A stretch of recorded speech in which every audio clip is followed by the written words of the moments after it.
Hello everyone. Okay, so this is a bit of a different video today.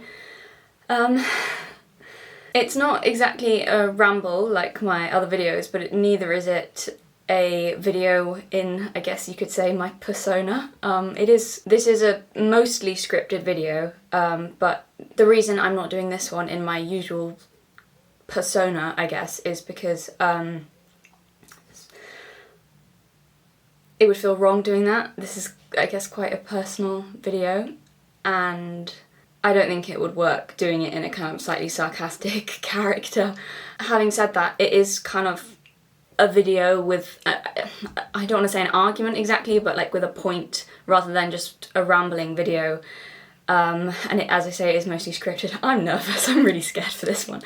Okay, so yeah, as you can tell, probably because of how nervous I am, again, in doing it in the character, the persona I do it just wouldn't be right for this, and you'll probably see why as I get into the video. So yeah, I'm wearing my Christmas makeup. I don't know if you can see it, I don't know if it's picking up, but I've decided to put loads of glitter on my face and wear red lipstick, which is normally my Christmas makeup, but you know, I decided, because I knew it would be a difficult topic to talk about, that I was gonna wear red lipstick. That's my secret. If ever I'm nervous, I always used to do that. If ever I was nervous about going somewhere, like doing something, I'd always wear bright red lipstick, because it works, you know. I mean, because then it forces people then notice you more. So it's like, I don't know. It seems kind of counterintuitive. But I'm like, no, you know, I don't know. Red lipstick. Yeah. This is the best advice you're ever gonna get. Listen, this is really good advice. If you're scared, wear red. That's what I do, it works. Okay, so yeah, this video is, I don't know what I've titled this yet, but as you can probably tell from the title, I wouldn't say so much necessarily to do with femininity, but about young girls, I suppose, or it touches on that. It's a similar kind of area. And I didn't intend to go down this path with the femininity stuff. I know I've been talking about it a lot. But the more I talk about it, the more it resonates with women, and the more I hear from women and girls about their views or experiences. And this only sparks more things to talk about, so I kind of find myself, I'm like, talking about it more and more. I kind of just thought I'd talk about it a little bit, do a couple of videos, but it just seems that there's more and more stuff that comes up. And I'm aware of the fact that I don't want to beat a dead horse, but there just seems to be more and more things that, yeah, come up. So yeah, I just find more and more thirst for these kind of conversations, and more areas that I end up wanting to dive into. And then also, like I say, the more I'm hearing from women, and the more aware I'm becoming about how screwed over a lot of women are feeling right now. Yeah, because I'm hearing from them about stuff like this all the time. So this video is based on a comment I got on my last video. I did a video asking for suggestions for Patreon content, which hopefully will be up soon. I was going to focus on that and start, like, figure out Patreon stuff, and then this kind of video idea just kind of came up, and I thought I would do this first. I don't know, it just feels kind of relevant or important. So yeah, there were some great comments on that video from people, like, because I asked for suggestions for content for Patreon, and a lot of people was like, really seemed to be wanting more of the femininity stuff, but especially people were talking about stuff directed at young women or teenage girls. There are a few comments that mention that, but this comment in particular stood out to me. I didn't expect to be this nervous starting. I didn't think I'd be nervous at all. I don't know. Oh my god, I hope I don't get emotional. This is going to be bad if I do. Okay, so this comment in particular stood out to me. I'll put it up on the screen as well. So, a topic you've discussed that is interesting to me is femininity. Women get all the awkward, stupid videos when we're growing up about our changing bodies, but I too recall not particularly enjoying it, and finding between the ages of 12 to 15 that suddenly I wasn't as athletic, I couldn't do pull-ups anymore, and when until I was about 14 I could crank them out like a machine, I had to wear uncomfortable clothing, and of course there was suddenly this messy and excruciating thing that happened every month that was going to continue happening for the next 40 years. You're right about, like, the videos. I'll try not to talk, I'll try and get through the comment without interjecting too much, but you're right about school just, like, doing a really bad job of that. Do you know how we learn how we did it in biology, how we learned about periods. It was, oh my god, awful. We had to work in pairs to go through this worksheet when we were about 13, and I was paired with a boy because my school was mostly boys, and he was such a little shit about it. Oh my god. Just to embarrass me. He just, you know, because teenage boys are awful, sorry, no offence. Oh, we went through this worksheet and he was there going, this happens in your body, this happens in your body. How about this? What's that like? What's that like in your body? How does that feel when that happens? I was like, I don't know, how would it feel if I punched you in the face, you twat? Oh, it just made it like the most uncomfortable experience. Also swimming, okay, this is very random, but at my school we had to have swimming lessons with the boys and it was the fucking worst. They were horrid. And they always tried to grab you onto the water and it's just... And all the PE teachers as well were also male and they would just shout from the side of the pool because I wasn't swimming fast enough. Like, oh, I'm sorry that the boys are lapping me. I'm sorry, am I not keeping up with them? Why are you surprised by this? And don't shout at me, it doesn't motivate me, you're a horrible shouty man. Yeah, I was used to sky swimming because it was so awful. Every week I told the nurse that I was on my period and she always gave me a note saying that I was off. And one time, this is funny, one time one of the male teachers called me out on it and was like, you were off last week too, what's your reason? So I just made myself tear up and was like, personal reasons, sir. And I've never seen a grown man look so afraid, it was brilliant. Oh, he couldn't make eye contact with me after that and he never questioned me again. Female privilege, don't feel too bad for him, he was a cunt. Okay, sorry, yes. The stupid videos do nothing to tell girls that it's alright to not enjoy this process. It's okay to feel conflicted about it and that most women probably go through many of the emotions you've described while it's happening. It sucked. I hated it. Given the option at the time, of course I wouldn't have wanted it to happen. So this might make people uncomfortable, but I think I'm going to talk about it anyway, I don't care, because it is actually relevant for what I'm going to talk about later. Yeah, you're right. It is my own personal experience of what you're talking about, and I'm going to talk about it. So this was fun. I used to get such bad period pain that I couldn't do much more than writhe around on the floor. Felt like someone was stabbing my intestines and like twisting the knife around slowly. Waves of pain lasting several hours with maybe like an hour of relief in between where the pain would dulled to just feeling like someone was maybe just squeezing my bruised intestines. A pleasant change of pace from the twisting knife. Still very painful though, but didn't feel nowhere near as painful in comparison. And then maybe during that time I could maybe get a quick doze in before sleep for a bit before the stabbing would start up again for hours because I couldn't sleep through that. And at one point I was on my period for 3 months straight. Yes. It was so bad they thought I was having a miscarriage when I was 14. I wasn't having sex, but they thought, yeah, because it was, so yeah, I get it, what the comment says, it wasn't just a little uncomfortable, it was the fucking worst. I hated everything that was happening to me. 3 months, not every day, but a lot of days, 3 months of agony. I often couldn't move, couldn't read, couldn't eat, couldn't listen to music. There was too much pain to like focus on anything or even sleep. I was kind of delirious with it, to be honest, and I wouldn't know because I've never had a kid, but my mum's had 4 drug-free natural births and she said it looked and sounded as bad as labour pains from what I described. I lost so much blood I became dangerously anemic. You all wanted to know that, I know, but be grossed out, I don't care, pussies. I dealt with that at 14, you're weak. The main reason I mention that, and I think it's worth mentioning, is because that's why I stress so much that puberty can be traumatic for girls. I went from being a child to that out of nowhere. It was horrendous. I didn't know what was happening to me. I was genuinely scared I was dying and I didn't want to die. It took me a long time to even tell anyone about it as well because I was so embarrassed. So I was just like, I don't know what's happening to me. I think I'm dying. This is really painful, it won't stop, yeah. So yeah, and on top of all that, my emotions were obviously all over the place. I cried a lot because it was just, don't know what was going on, and it was also just horrendously embarrassing as well, and during all that, so this is what I talk about when people don't really understand that, like, how uncomfortable it can be getting attention from men. During that time, I'm starting to get attention from men, and that was the last thing in the world that I wanted. I just wanted to be invisible and totally disconnected from my physical body. I hated having a physical body. I wanted to go back to being a child again, where I didn't feel like I was broken and messed up and in pain, and then for some reason desired on top of all that. It disgusted me. It disgusted me. I felt like the desire was almost causing all of that. That I was wanted because of this thing that I hated and was terrified of. That's probably partly why I couldn't stand being touched after puberty. I don't know, because my experience of that was particularly traumatic. Like I said, they thought I was miscarrying. So I didn't want men's desire or attention. I didn't want their desire or attention. They didn't want me. They wanted this thing that was happening to me that I hated and that was shameful to me. That's the best way I can think of to describe how I'm feeling in hindsight and why, yeah.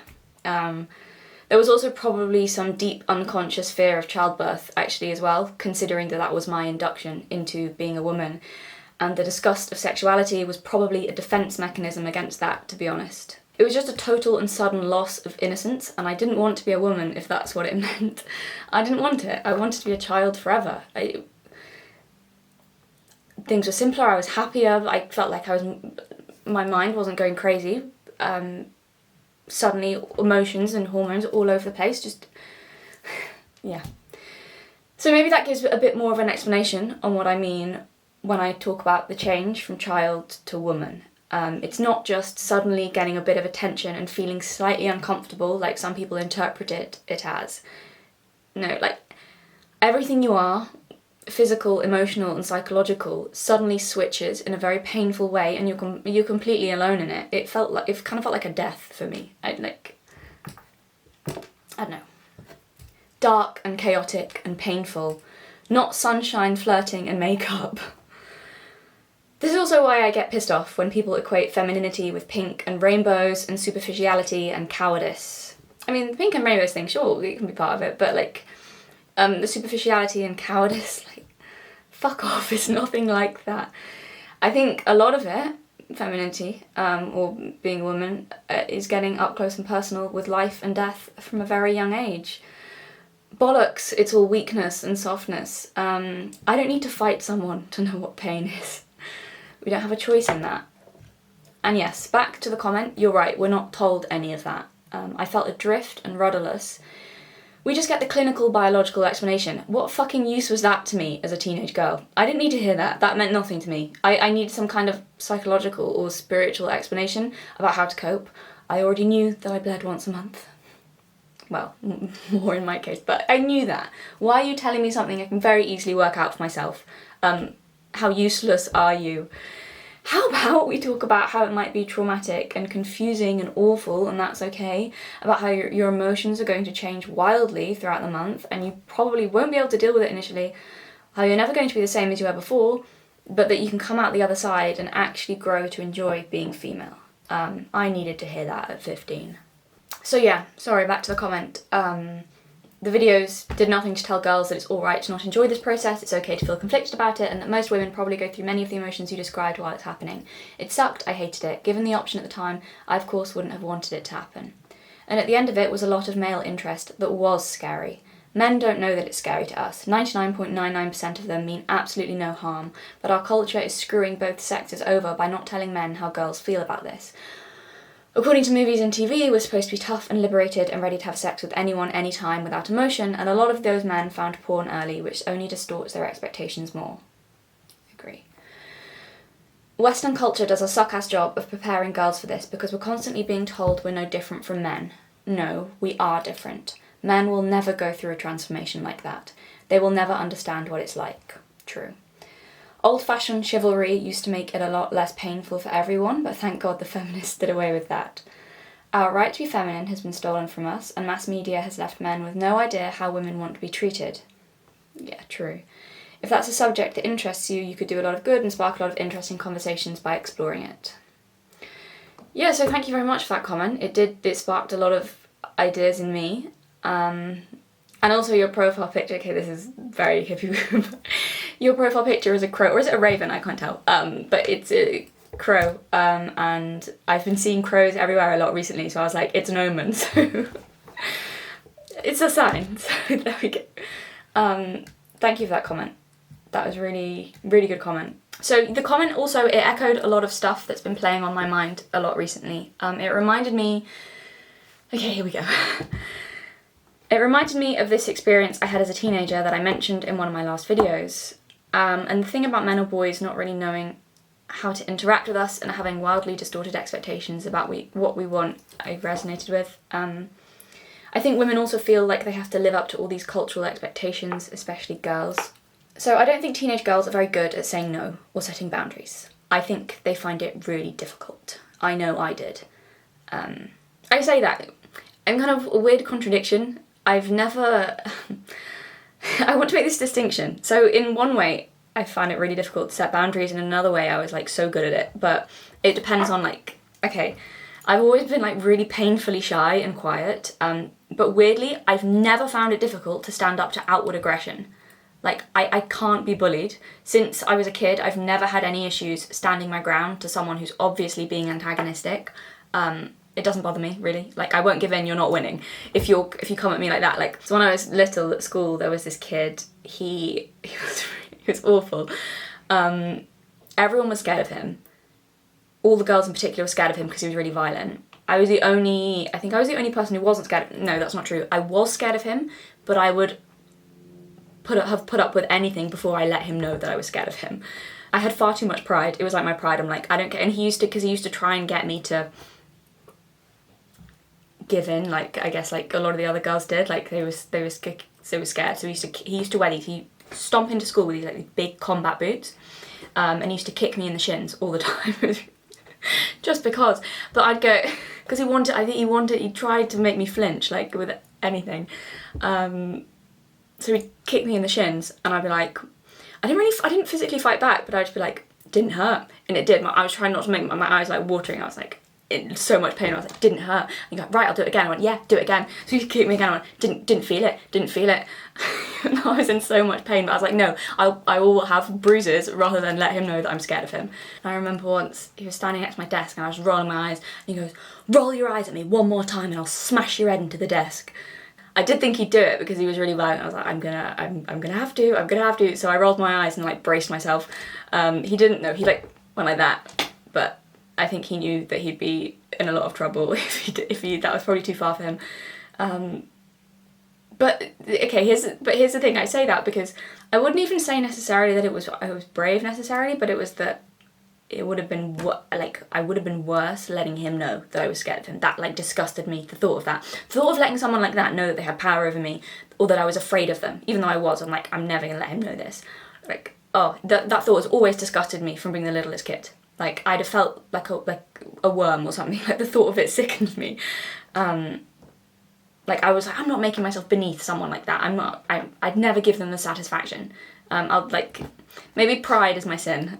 Out of the deadly sins, maybe pride is my sin. I had too much pride. So this was fine for me. Like, I've never been a pushover in that regard. Obvious aggression doesn't bother me. Not scared of it. Yeah. Or if I am scared of it, I'm like, it doesn't matter. It like makes me feel like, yeah. It will be harder to not stand up to it for me than otherwise. But here's why my boundaries weren't good. If someone was being nice to me, oh my goodness. At the same time, at schools, when, you know, I didn't have a problem standing up to him, if my friends asked me for like my lunch or something, which sometimes they did, like, oh, can I have the chocolate biscuit, or can I have that, you know, I could not say no. I'd like give over all my food, or even if I really didn't want to, or like someone asked me to do something and I liked them, I just couldn't say no. But if someone had like threatened me, going, give me your lunch or whatever, I'd be like, no, I'm not doing that. But it was the guilt. And you know what I used to do? I don't know why my brain works like this, but I've always been like that. What I used to do as a kid, because I was so shy and quiet, like honestly painful, like the most shy kid you could think of. Apart from when someone was being aggressive, and then it was fine. But because of that, what I used to do at school, if I was like upset about something or had a problem with like a teacher, I could never speak up in general. So what I would do And I did this kind of unconsciously, but looking back, that's what I used to do. I used to provoke the teacher into getting angry at me. So I'd kind of be sulky or quiet or like not really cooperate. And I'd push them to a point where they'd snap. And when they then, because then I'd want the teacher to like come at me with aggression. And as soon as they did that, it was like, then I could speak. It was like, it freed me. It was really weird. It was like, then the block would go and I'd be able to suddenly, like, all the shyness, it was like anger broke through it. So like I'd provoke people to be like aggressive towards me sometimes if I felt like I couldn't say anything, and then as soon as they snapped, and they were always shocked because they always thought I was a really shy, quiet kid, and they'd like shout, and then I'd turn around and be like, give them hell. But I used to do that with people sometimes, to like provoke them, not intentionally, but as a kid, provoke someone to be aggressive towards me, because then I found it easier to say what was bothering me and I could speak, whereas normally I couldn't. Like my crazy flatmate, remember I told you guys about him? Like initially I found it really difficult to deal with him because he'd be not nice, but he'd say things like, oh, you're pretty or whatever, and then like grab me. So I was kind of like, I really don't want you to be groping me right now, but also I don't want to be mean, and I kind of feel bad because you want me to say you've kind of been nice and I don't want to embarrass you. And I mean, I did say I would, but I was like, don't do that, but not really with any ferocity behind it. But as soon as he got violent, that was easy then. I was like, I know how to deal with this. This is fine. I'm not scared of this. Let's fucking go. So he got in my face, I got in his face, and he was the one who backed down first because he was a little bitch. No, I think he was quite shocked. Like most people, I think he assumed I was a timid pushover because I do seem very quiet and agreeable. And I suppose I am until I'm not. It's a weird contradiction. I don't know. Someone wanting me to do something I don't want to do, but being nice about it, that's when, not really so much now, but as a teenager, I found it impossible, almost impossible to say no and to set boundaries. Same like with men. Obviously aggressive doesn't really scare me, or I mean within reason, or if it does scare me, it doesn't, yeah, it's not, I don't know. I just feel challenged maybe. I'll just tell you to go fuck yourself, like it's fine. But soft aggression, where someone just keeps pushing and pushing and pushing, very difficult to say no to that. Until I get to the point where I'd snap, but yeah. The guilt was insane with stuff like that. So in that regard, I was a pushover, especially as a teenager. So, okay, so that was kind of a bit irrelevant, but I kind of wanted to mention all that. Boundaries, this is my point. So boundaries, I think a lot of teenage girls find it difficult, especially in that regard, to set boundaries. And I had a really rough lesson about boundaries as a teenager because, as I say, I couldn't really firmly set or enforce rules with someone that I liked. And no, all you fucking degenerates who like to twist what I say, that's not me saying having your boundaries forcibly crossed is a necessary part of the female experience. You can get fucked, you absolute weirdos. I'm talking about how a lot of young girls don't feel like they've got the right to say no or to enforce it, and my own experience of this. Okay, here we go, difficult part. Although, well, actually in this case, I did say no. I said it several times verbally and physically, kept pushing him away, but up until that point, I'd allowed him to cross my boundaries several times. I said no with many things before that, up till that point, but he knew that if he pushed hard enough, I'd eventually give in, so he stopped believing that a no meant no. I said I wouldn't go out with him initially. I didn't say it with any true authority though, which kind of like, oh no. So he pushed and I gave in, and this kept happening and happening with minor stuff for weeks until we finally got to a boundary that I wasn't willing to cross. And of course he didn't believe me. I suppose why would he? So he pushed and did it anyway, and that turned out to be a step too far. I don't like talking about this. Oh, okay. But even then, after the shock of... Violation is a very harsh word. I can't think of another one to use though, so I don't want to discuss specifics in any depth. Let's be vague. I'm very uncomfortable. Use humour to mask how much I hate talking about this. Quick, someone make a joke. I didn't think I'd be this uncomfortable talking about this. It wasn't can't. Getting the words out is difficult. It wasn't the R word. It wasn't that. But it's still bad. I hate this topic. Okay, I don't want to say. I'm being vague. Nah. I don't know if I want to use this word, but I can't think of another one. It kind of that's how it felt anyway. That violation was this sudden shock that went through my whole body. Like it was like having ice cold water poured on me, and I froze. And even then, I remember thinking, okay, this is happening. I can just put up with this, I suppose. This is fine. This isn't too bad. I can deal with it, and then it'll be over. But then the pain got too much. He was hurting me quite badly. And then my emotions broke through the shock. And that was when I burst into tears. And didn't stop crying for quite a while. You know when a little kid hurts themselves, but it takes a while for it to register because they're so stunned. So the crying is like a delayed reaction. And it was a bit like that. Numb, then registered a lot of pain, then suddenly all the emotions, all of them. I had them all at once. So many, the most emotions, more emotions than you. I can't do a Trump impression. The best emotions.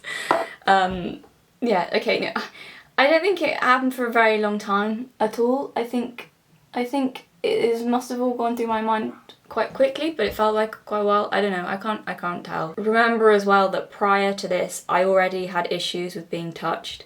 So imagine this happening to a teenager who already struggles with sometimes not being able to bear physical contact, and you have some idea of why this screwed with me for more years afterwards than was probably reasonable. That's my side of it, which makes him sound awful, but he wasn't. I truly mean that. I'm not saying that because I'm naive or delusional or trying to cover for him or anything. No, I'm saying that... I'm saying that because things are rarely so black and white, and that's not to dismiss the impact or effect it had on me, because that was real and it was horrible and long-lasting, but that doesn't make him a monster. He wasn't a monster, he was just a stupid, thoughtless kid. Most of the time, actually, he was a very nice kid, and I've never hated him. I've never used the term sexual assault either to describe what happened, because I don't know, it just doesn't sound right. It makes me sound like a victim, and it puts a different scenario in my head than what happened. I don't know that I ever felt like it was that. I was confused actually for a long time, but I still feel like it was a grey area. I don't, even though the effect on me was like the same as like if it was, I don't know if I want to call it that. I don't know. It makes it sound like what he did was intentional and violent and cruel, and it wasn't. I'm not excusing what he did, don't get me wrong, okay? He did a bad thing. He should not have done it. Heavy alcohol use was also involved. I feel that's important to say. But he wasn't malicious, just thoughtless and selfish, and I genuinely don't think he actually registered he'd used physical force until afterwards. I do believe that. The look on his face when he realised what he'd done, he looked almost as shell-shocked as I felt. His face went white. I think the guilt was probably punishment enough. Not that I ever wanted him punished anyway. It never interested me. Even when I was at my most upset at him, I've never thought he was a bad person. And also I do feel I need to say, just in case, I just want to say this, I will never publicly reveal anything about him. I have no interest in potentially ruining a man's reputation over what he did when he was a boy. This is not about him either. I kind of wish I could talk about my own experiences without mentioning him, but I can't. And I'm a little sorry for the fact that I'm dragging him into this, even though I've not said his name. But I have a right to discuss my own experiences from my side of it, and unfortunately this was a pretty formative experience. It was my induction into sexuality, actually. Off to a strong start. Okay. This is slightly irrelevant as well, but for my own peace of mind, it needs to be said. I don't want to paint myself as perfect in that situation. I hate how I handled a lot of it, leading up to what happened and afterwards, and actually my issue with not setting boundaries early on, before that happened, helped result in a horrible and messy situation that ended up hurting more people than just the two of us. I did some thoughtless things I'm ashamed of, in the weeks before, and also with how I handled the aftermath, I didn't deal with it gracefully. But then I was a hurt 16-year-old, so I don't know how gracefully I could have been expected to deal with it. I don't know. And no, to the weirdos, that's not me saying that means I deserved it, okay? Can we please have a nuanced conversation that isn't just black and white without someone accusing me of wanting to live in the bloody Handmaid's Tale? Especially when it comes to my own experiences. You may have the emotional range of a sea sponge, but I don't. I'm capable of several feelings at once, of believing I didn't behave the best I could, at the same time as knowing he shouldn't have done what he did. Both of those things can be true. Coming to the conclusion I wasn't helpless in that situation has made me feel a lot better about it. In hindsight, I know I could have stopped things getting to that point. And again, that doesn't mean I deserved it or that I blame myself for not stopping things. At least not anymore. You don't know what you don't know. And at 16, I did not know how to fiercely say no when someone was being nice to me, or someone I liked. I don't see this situation as something that just happened to me. I see myself as an autonomous agent that had a part to play in how everything unfolded. And if that upsets you, I don't know what to say. But I know that I'm not helpless in the world and that I'm not a victim, and you're not going to get me to believe that I am. To add to that, this is very important. What I don't want you to do is to take what I'm saying and project it onto your own or someone else's situation and get mad at me because you think I'm talking about you. No, I'm talking about my case, my life, my situation. This is how it was, and I'm allowed to feel however the hell I want about it. Your shit is your shit, and only you know all the ins and outs of it. I'm not commenting on your situation, okay? For me, and I spent a hell of a lot of time thinking about it, so I'm fairly sure I know what I'm talking about, my actions helped lead up to what happened. One last time, acknowledging that doesn't mean I'm blaming myself. It just means I'm not a powerless agent at the whims of life. If I had started saying no to him in the weeks before, okay, well, I did, but if I'd said it firmly and meant it, it would not have happened because I would not have taught him that my boundaries were worthless and that when I said no, it actually meant, oh, all right, if you push hard enough. This also doesn't mean that I absolve him of responsibility. That's important to say. He is still responsible for his actions, and just like I'm responsible for mine, I might have had easily trampled boundaries, but he still had no right to forcibly ignore them. And that decision is on him. I think we both learnt pretty unpleasant lessons from it. I know I did. I learnt a hell of a lot. Maybe that's probably partly why I'm not angry at him. I learnt a lot about myself. I learnt a lot, actually. The problem I had with enforcing my boundaries, this is important. I know feminists talk about this all the time and it can make people roll their eyes, but there genuinely is truth to when they say that girls in particular feel like they can't refuse advances, like they don't want to be impolite or upset anyone. That's not a trivial point. I truly don't think men or boys understand that some young girls can find it almost impossible to say no. I think women can find it a lot easier than girls, and it seems to be particularly when they have kids. They become very good at enforcing boundaries, but young girls not so much. I felt like that. Even after I'd verbally and physically said no, and it happened anyway, I thought maybe I should just allow this to continue because someone else wanted this, and I didn't want to be too much of an inconvenience with what I wanted, as in for it not to happen. I shit you not, that was part of my feelings after that boundary had forcibly been crossed. I don't want to cause a fuss and be too much of an inconvenience, so this is fine, I can deal with this. Genuinely, I did not want to inconvenience him. That was an actual emotion I had as it was happening. It's so ridiculous, it is a little bit funny. If it hadn't upset and hurt me so much that I was unable to stop myself bursting into tears, and I did try not to cry, if I had been able to prevent myself from crying, at that point I really don't think I would have done anything else to stop him. I probably would have stayed frozen, I reckon, and just thought about something else to avoid thinking about it. This is one of the other issues I have with feminism, okay? I think the movement can be so quick to demonise men and to act like women have no autonomy and power and are permanent victims. They're so quick to over-exaggerate issues of consent to a ridiculous degree that it harms the real, true arguments that they have and people end up throwing the baby out with the bathwater. because there is truth to the point that young girls especially do feel socially bound to not refuse, or to not want to cause too much of a fuss even if they have refused. But making the argument into something ridiculous, like ask for consent every time before you touch someone, sign the form, oh, and by the way, if she regrets it the next day, that means it's rape. Making it into that is so stupid that I think people end up dismissing any truth to their arguments about young girls in particular genuinely feeling they don't have any right to refuse.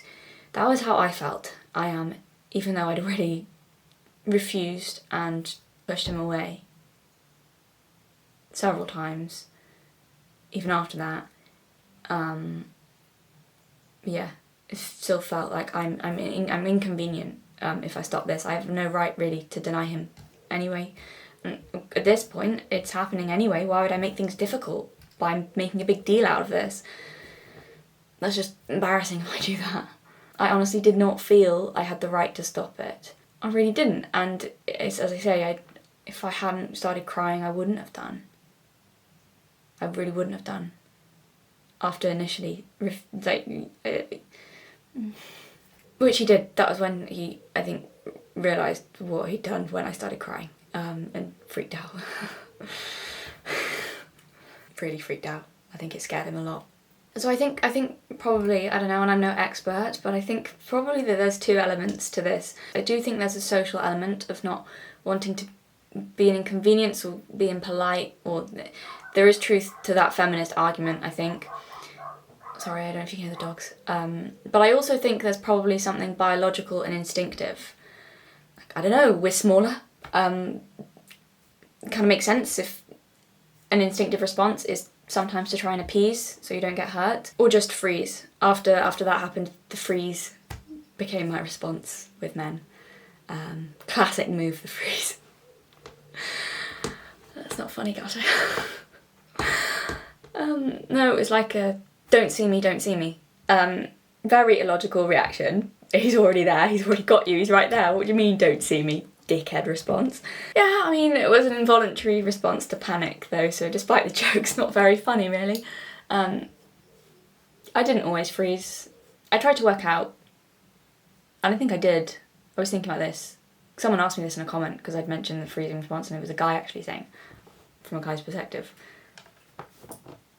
Like asking, I don't know, for better understanding of, I guess, how to deal with women. I mean, it's just me, but asked what triggers that. Like, I'll answer. When he switches off. When the guy switches. I think, am I frozen?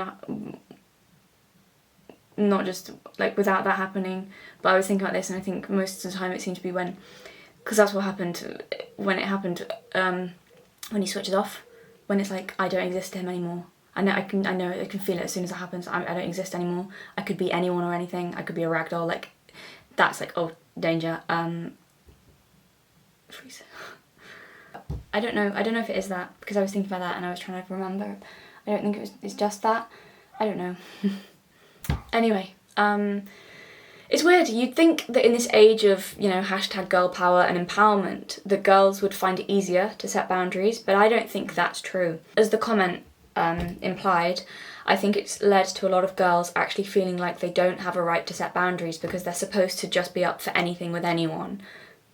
Like, oh my god, they don't want to be seen as some traditional weirdo. Like, no way, I'm cool and laid back and down for anything because that's what empowerment means. So I'll pretend I'm okay with this, even though I'm really not. Despite all of these talks about consent, I think in many ways women and girls feel like they have less of a right to refuse nowadays. So I don't bring up the boundary issue because I think anyone's brought this on themselves. Okay, really, that is so far from what I'm saying. No, I bring up the boundary issue so to say, like, so teen girls know they have a right to boundaries. You have a right to boundaries. To say that girls, you don't need to feel guilty about setting and enforcing your boundaries. I felt so guilty about ever doing that. I felt like I didn't have the right. That I didn't have the right to firmly say no. Because one, something was expected of me, and two, I might hurt someone's feelings, and I didn't want to impose, and I didn't want to be difficult, and I didn't want to be an inconvenience, and I don't know, all those things. I think a lot of girls feel that. So yeah, in the same video where the previous commented, there were a couple of other comments mentioning how they wanted me to talk about or to young women and teenage girls about how there's so much stuff girls aren't made aware of and it's just hurting them. And I think they're right. I was recently talking to a friend of mine who said to me, she says, you know what I just learned? Apparently women get more attached during sex because they release more bonding hormones. Did you know that? And I was like, yes. She goes, so this is why I get attached. And I'm like, yes. And she says, and why the guys I'm with can just switch off and not care. And I'm like, yes! How have you never heard this?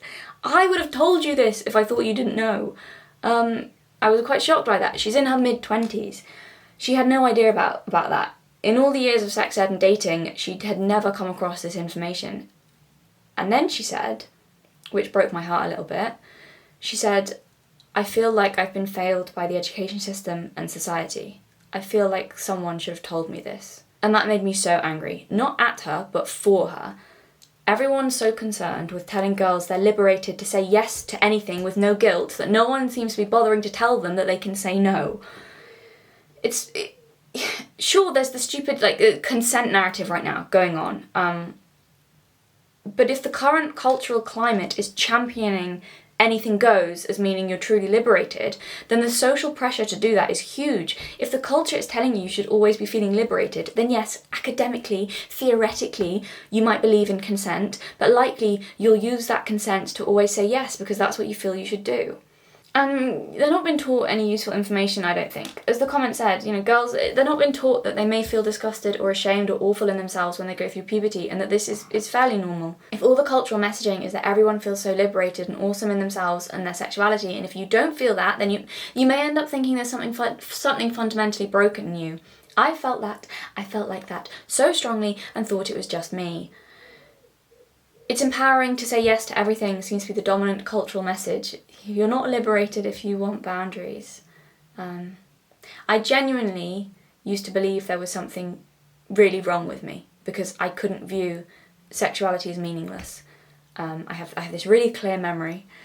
There was this one time, I was 17, on the way back from a music festival with a friend. We were on the train home, coming back from Scotland, and I was feeling really down. Firstly, we'd been drinking all weekend, and alcohol does that to me. I'd always feel so depressed the next day after drinking, so there's that, and I kind of knew that was part of it. But also, I'd spent part of the weekend with a guy, and it was really bothering me. So my friend, she asked me what the matter was, and I said something, I can't remember exactly what I said, but paraphrasing, I said to her something like, this is so embarrassing because we didn't even do much more than make out, but thinking about this guy is really upsetting me. It's not even like I didn't even sleep with him or anything.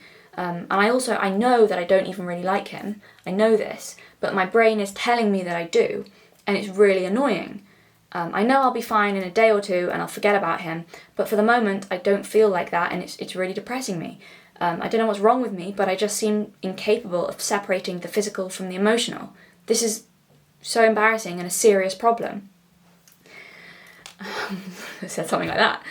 And I'll never forget this. She laughed at me and she's like, oh, Gally, you're so innocent. You just need to start having sex with people and do it a lot. And then you'll be able to switch the feelings off, no problem. Yeah, guys, if you're 17, don't take advice from your friends. Your friends are stupid. No offence. No, 17-year-olds give shitty advice. They do not know anything about anything. I know your parents are lame and embarrassing and don't understand anything about how the world is now, but I promise you, at least they do have better advice than your friends. They've lived a life. They may be annoying, but they've probably learnt more about relationships than your friends have. Your friends are idiots. Even at the time, I thought that my friend's advice was bollocks, and I told her that. But I did still think there was something wrong in my brain because I couldn't separate the physical from the emotional. Everyone around me and the culture was telling me I shouldn't be feeling that way, that it wasn't normal, like it was just something to overcome. Sometimes empowerment doesn't just mean saying yes to everything. Sometimes it means saying no. No is a very powerful word, and if you want to use it, you should feel able to, with no guilt or apologies. There is nothing wrong with you if you feel like you don't want to have casual sex. That this is not an indication of a problem with you, okay? It is normal to feel like that. You don't have to force yourself to try and override that. I know women who have forced themselves to override that because they thought they should, and most of them end up regretting it. There are exceptions, of course there are, but a common feeling seems to be that they feel taken advantage of, or like they did something they didn't want to do, or ignored their instincts. Everyone always talks about how the sexual revolution was great because it got rid of the stigma around sex and made women in particular feel like they didn't need to feel guilty about sex anymore and could be liberated. And I fucking disagree. I think that for women there's just as much guilt and shame around sex, only now it's gone the other way. Now women feel wrong and ashamed if they do get attached. They feel guilty for not wanting to do all manner of things. I don't think the guilt around sex ever went away for women. I think it's just flipped. And I'm not saying that means I wish the sexual revolution hadn't happened. I'm just saying I think maybe we've gone too far the other way. Personally, I hate hookup culture. I do not partake, and I never have. Beyond like getting drunk and snogging people at parties, but I don't think that counts. A kiss is a kiss, whatever. Happy New Year or something. I don't know. No, as I said previously, I don't even date now. I hate the dating world. I won't even consider, I've never really been involved in the dating world. I won't even consider dating someone unless I already know and trust them. That's how I've done it in the past. I'm not kidding when I say I would find anything else highly stressful and probably quite traumatic. I don't think I would feel too dissimilar, even if what happened to me hadn't happened. The freezing up and the panic would be less of an issue, sure. That'd be nice, but I still very much doubt I'd want to be engaging in loads of casual sex because I still wouldn't be able to separate the physical from the emotional, and I don't think that means there's something wrong with me. If you enjoy hookup life, that's fine. Do what you want. I'm not trying to stop you, I promise. I'm not telling anyone what they can and can't do, and I'm also not here saying anything like only sex after marriage or anything like that. I'm just saying I think hookup culture has a lot of negative impacts on women that feminists seem to ignore, and it's more than slightly hypocritical. If you're allowed to talk about how empowering hookup culture is, I'm allowed to talk about the other side of it and how disempowering I've found a lot of its impacts. I think feminism's so obsessed with being sex positive that they've devalued sex completely and made women feel bad if they do put meaning on sex. I think it's made sex transactional. I think this is especially bad for women, to be honest, in a kind of culture like that. I think doesn't it seem to be something like a patriarchal group would want, rather than feminists? I don't know. An aspect of current feminism I really hate is its championing of prostitution. I don't think a movement that is in favour of sex work or pornography can claim to support women. I also don't think that's particularly good for men. I'm sorry, but I don't. I don't think sex work is empowering. I think it's exploitative, objectifying, and has such a negative impact on the women involved and results in a lot of trauma. I think it hurts the most vulnerable women in society, and I don't know why feminism seems to want that for them. So, I wanted to talk about guilt because it seems to be a common theme with the women who reach out to me, and I am more than familiar with that feeling. I think guilt is at the root of why young girls feel they can't say no. That was why I couldn't say no. It wasn't fear. As we've established, I have no issue standing up to a clear threat. But a situation where I might hurt someone's feelings, where someone is trying to be nice, or where I might be impolite or an inconvenience, oh God, a firm no was almost impossible because then the guilt would already be rising up to choke me. It might be I don't know, I'm not sure, maybe later, which unfortunately I think a lot of men can interpret as playing coy. And sometimes it is playing coy. But sometimes, especially with young girls, they just can't bring themselves to say no, and I'm not sure men understand that.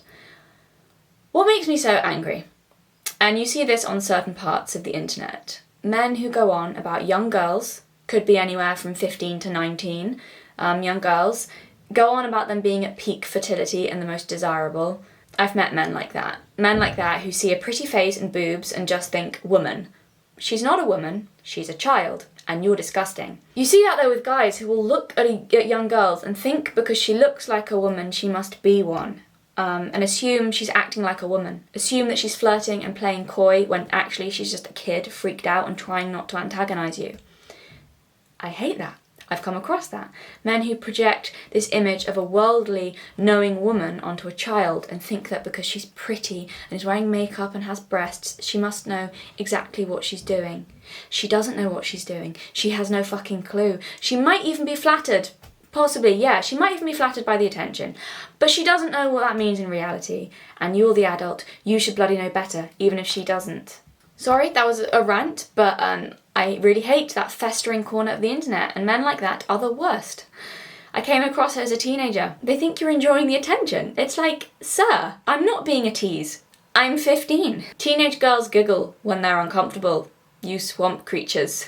Okay, so this is said so often, it's a cliche, and maybe you'll hate me for saying this because yes, feminists can be annoying, but it is true. If someone is nice, women very often feel like they owe something. This guilty, awful sense of obligation. And I think young girls in particular find that difficult to ignore, find it so difficult to set and enforce boundaries in those circumstances. The urge to be, I suppose we could say, agreeable, is difficult to override.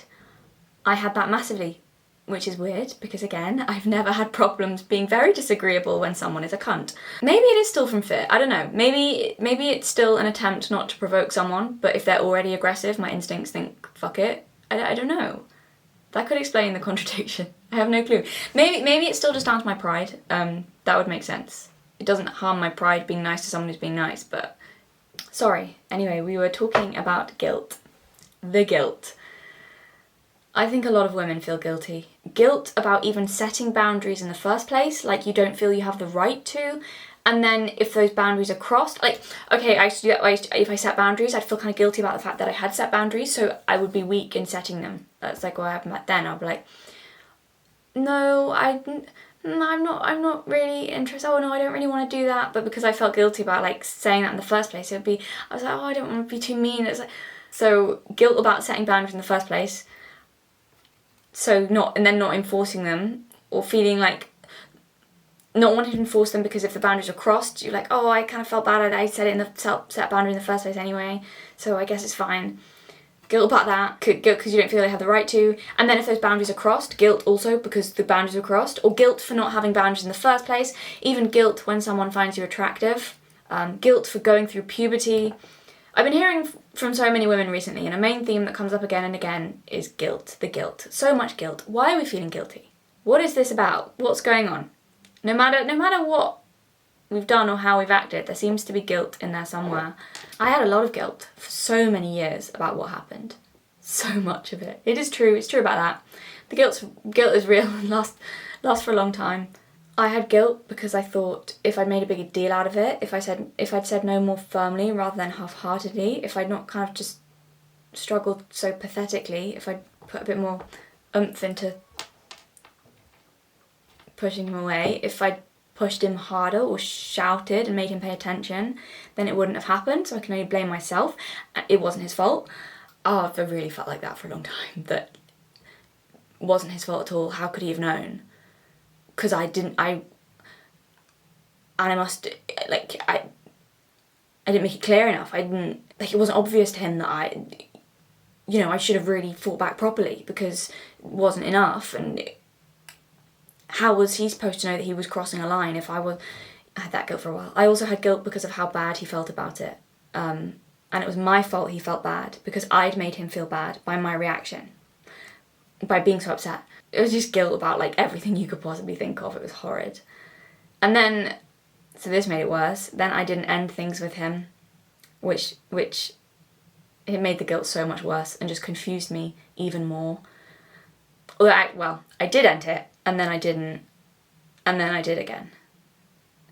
But this fucked with my head so much because I was thinking, well, if I'm still attracted to him, things can't have happened how I thought they did because otherwise I wouldn't still like him. It can't have been that bad if I can still stand to touch him, if I could still want to. If I could still want to, then how, it must have been consensual surely then. So did I imagine it? God, now I feel guilty for thinking that he could be capable of that. Was he capable of that? Did it even happen? Oh my God, I'm a terrible person. I'm the worst person ever for making a big deal out of it and crying. I can't believe I'm so pathetic. But am I? Because it did happen, didn't it? And why do I still freeze up? What's going on? And around and around and around we go. For years I wrestled with that one. It wasn't until I read a book, this was actually only a couple of years ago, maybe 2 or 3 years ago, I read a book that finally helped me make peace with some of those feelings. The book wasn't even that good, but just, I'm glad I read it because this situation just kind of clicked something in my brain. So there was a similar situation in this novel with a character where something happened to her with a guy who wasn't a bad person, who was her friend, and who she still was attracted to, and who she still wanted to be with afterwards, and still desired him, and hated herself for that, and was confused because she felt traumatized but still wanted to be with him, so felt guilty because of that, and hated herself a little bit. And when I read that, I remember put the book down and just thought, oh my god, I'm not crazy. Like,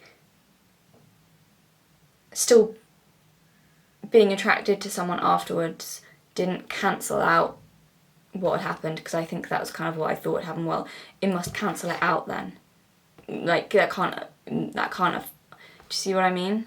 Like, because when I read that, I was like, oh my god, it's possible for that to happen. And to still like someone afterwards, because I didn't think that was possible, and the fact I did, and the fact then I still saw him for a little while after that, really fucked my head, because I was like, well, I feel so guilty now for making a big deal out of that. Oh my god, I feel so guilty for getting it, because clearly it wasn't, you see what I mean? I don't know if I can explain this, but when I read that, I realised, I was like, maybe both those things could be true. Maybe I could have been negatively affected by what happened and also still have wanted him. Maybe not just one of those things has to be true. I think that's where a lot of the inner conflict was coming from. I couldn't reconcile those two beliefs in myself and kept swinging from one to the other and not knowing which was true. I went through like believing that, then believing that for years. Both were true. He hurt me. I still liked him. He made me feel scared. He made me feel special. He did a bad thing. He was a good person. He was selfish. He was sweet. He should have known better. He was just a kid. All of those things are true. It wasn't just either he was terrible or I was for making a deal out of nothing. Do you see? That's what I kept swinging between before, and trying to fit it into one or the other was just screwing with my head. Neither of those extremes are right. I also had guilt about how I then started reacting to physical contact. Oh, so much guilt about this. With the freezing up and the disgust and the panic, like I said earlier, I already had some of that before. Puberty had made it, like I said, a very bad experience. Puberty had made it so I didn't like being touched. But then I had guilt from these horrible conflicted emotions. Oh my god, this was awful, because in a really strange way, like really messed up way, like even though it was awful and I hate, like in a really weird way, almost feeling relieved. Like my brain went, oh okay, now there's a reason. This makes sense. This is something that happened I can point to explain how I feel. It made me feel less like there was something wrong with me. And don't get me wrong, what happened definitely made it worse. But this just made me angrier at myself because I couldn't disentangle to what extent what had happened exacerbated the situation, which only made me feel guiltier because I felt I didn't have a right to my reactions. Like I was furious with myself. I was so angry. I was like, how dare I have those feelings? How dare I freeze up? I was disgusted with myself. My internal dialogue was, you think what happened to you was bad? You think you're fucking traumatized by that? You're honestly going to start freezing up now? You're pathetic. You don't even need a traumatic event to make it so that you don't like being touched. You were like this before. So what if it's worse now? Oh, it's worse now. Like, you're just weak. Some women go through horrific, violent attacks and don't react like this. You are just ridiculous. What happened to you wasn't bad. It was so insignificant. It was such a small thing. You have no right to feel the way you do. How dare you? Just fucking get over it. How annoying are you getting hung up on something so small? This is an insult to him as well. You've blown this way out of proportion with your stupid, freezing up, panicked reaction, and he doesn't deserve for a silly mistake he made to be something you can't cope with. That's not fair on him. You're just soft. He's not a bad enough person to deserve having his actions result in affecting you long term. Don't put that on him. What he did was not bad enough for this, and you are being so unfair on him. That was how I felt. I felt guilt about that for years afterwards. Like I was imposing on him with my reaction, even though I wasn't involved with him, wasn't in contact with him, and he had no idea how I was feeling in my own brain. It makes no logical sense, don't ask. So then, not only did I become ashamed of sexuality, but I was also ashamed that I was ashamed, because I felt like I didn't have a right to it. Shame on top of shame, guilt on top of guilt. You know what's funny? I have never spoken about this before. My best friend is the only person I've told some of this to, and only fairly recently. And not even she knows all of it. It's been almost 10 years with just me who knows. That sounds healthy. I mean, I know I'm a private person, but this is just taking the piss, to be honest with you. Literally before mentioning the freezing up and panic in the Vorsh video, I did not talk about my issues with being touched. Not ever. Not with anyone. Not even with my family or people I dated. So I really went from 0 to 100. I never, ever, ever in a million years dreamt I would talk about it publicly.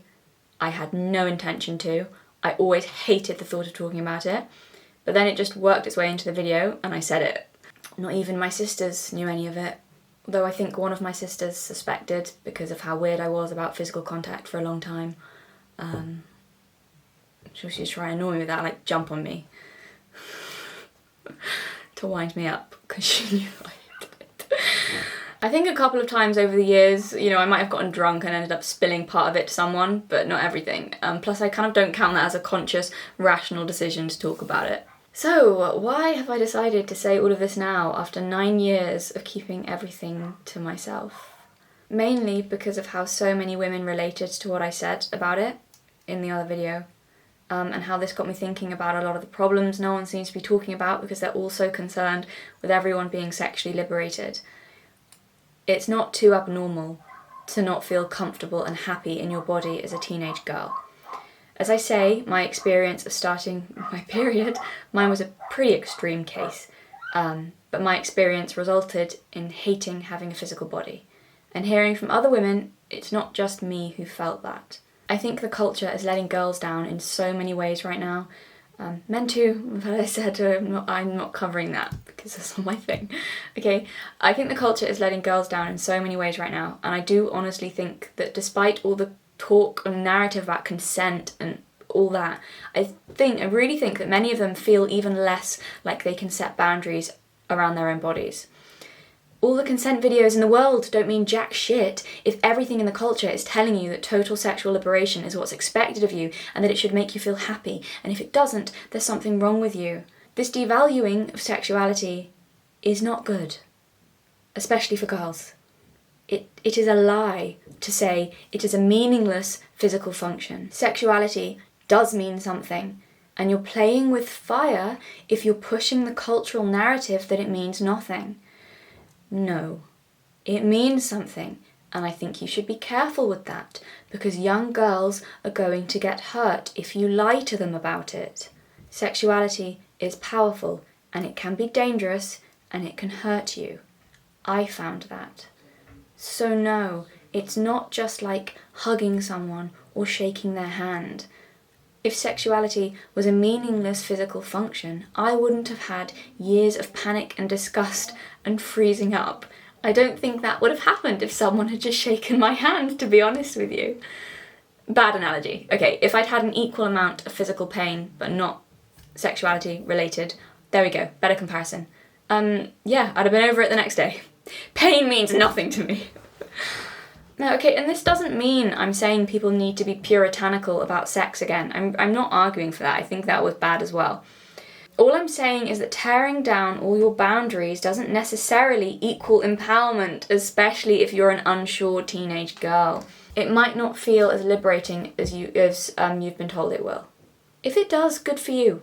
But you could end up feeling like you've had boundaries crossed you didn't even know you had. I know girls who feel like that. I just feel like a lot of this stuff people say is being done in the name of female empowerment kind of seems to be more beneficial. Well, not to women. Thank you for your comment, though. That's a really good comment. It really set me off thinking about a lot of stuff. Also echoed a lot of the stuff I've been thinking about recently, like some of the conversations I've had with some of my female friends and like friends who feel like they've been lied to by the culture since they were a teenager, and now they're in their mid-20s. Kind of like, I wish I'd been told this when I was a kid. Yeah, and I know this is quite a personal video, but firstly, the more honest I am about my own experiences, the more helpful people seem to find it. And I don't think I could have fully talked about all of these things and these experiences without talking about my own experience. I think, yeah, that kind of adds... I mean, I hope that this just wasn't just like a confessional video, like that's pointless except for like me just talking about my own stuff. I hope it had the intended result of talking about some important things and then using my own experiences to kind of explain them more. That I don't want it to have just been that